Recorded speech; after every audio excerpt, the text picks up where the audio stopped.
Glue, gravel. We've all seen it, and yeah, I guess it does come with benefits. For example, but here's the thing. We're not at Dairy Queen, and this is not a f***ing blizzard. Listen, if you're about to unravel because of glued down gravel, then you better stick the f*** around, because this sweet little snake plant is fit to get rescued. Hey there, I'm Smith Kingston, houseplant guru extraordinaire. Joining us today we have GabMonster, Suck. Yabonton Melon, and the strikingly attractive Lady Space Cowgirl. I like her boat. Anyway, our plan for today is to get this tough lady snake plant, or Sansevieria trifasciata tough lady, out of the cold, hard, stony prison created by what I hope is only a thin sheet of glued down gravel on top of the soil in her container. Ideally, we'll be able to get rid of all this gravel without destroying the pot. But if down the road it becomes clear that the pot will need to be sacrificed in order to achieve these goals, then we're prepared for that too. The tools I anticipate needing for this job are a hammer, a nail or pin punch,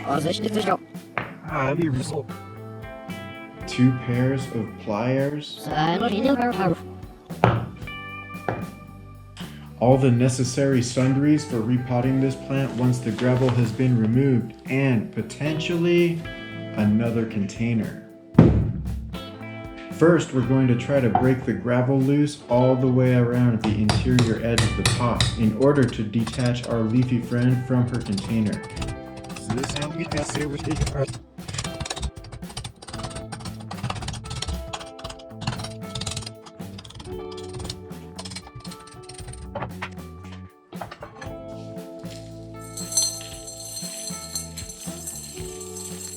Now that the plant and her root system have been freed, we can very carefully break up the sheet of glue and gravel that encases all of her various snake plant shoots. We are going to be very careful not to damage this plant's leaves, but even more careful not to damage her root system. This video is being filmed in late January, which means that this snake plant is in a state of dormancy. So this tough lady's survival is entirely dependent on the roots she currently has. Any roots damaged during this rescue operation won't be able to be replaced until the beginning of her growing season. Now that all the gravel has been removed, it's time to pot this tough lady back into a suitable container. We were able to keep the original container intact, but I've decided to pot this tough lady into a different container anyway. I'm not a fan of this non-porous material made to look like breathable terracotta. Plants in breathable containers need to be watered just a little bit more often than plants in non-porous containers of similar sizes.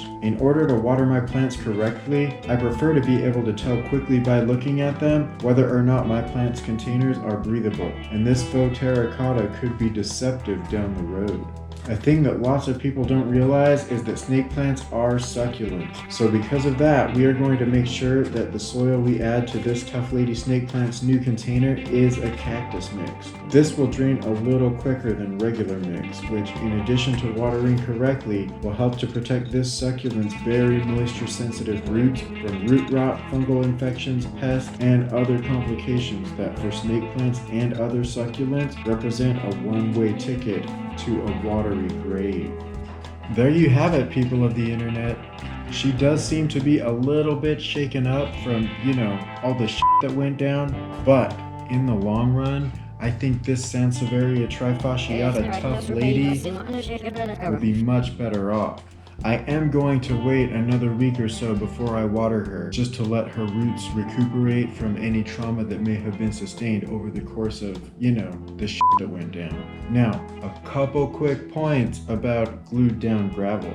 Look, I get that for some people it makes sense to want a sheet of immovable top dressing on the surface of the soil in your plant's container. Maybe you're like Kathy and you're bad at keeping houseplants, and since that arrangement of panda plant succulents and haworthias you brought home from work after that long awkward interaction you had with your boss on Administrative Professionals Day is probably gonna die soon anyway, due to the fact that there is pretty much zero sunlight in the half bath under the stairs where it's being kept on the counter counter next to the nearly empty 4-year-old bottle of hand soap you've been intending to replace but haven't yet gotten around to, then sure, you might as well leave that gravel where it's at. Or hey, maybe you're one of the few people with access to this video but no access to gravity. And without the proper restraints in place, your leafy friend will send bits of wet potting soil, roots, and perlite all over everywhere. This is gonna piss off the other astronauts even worse than that time you ate the last of the Tabasco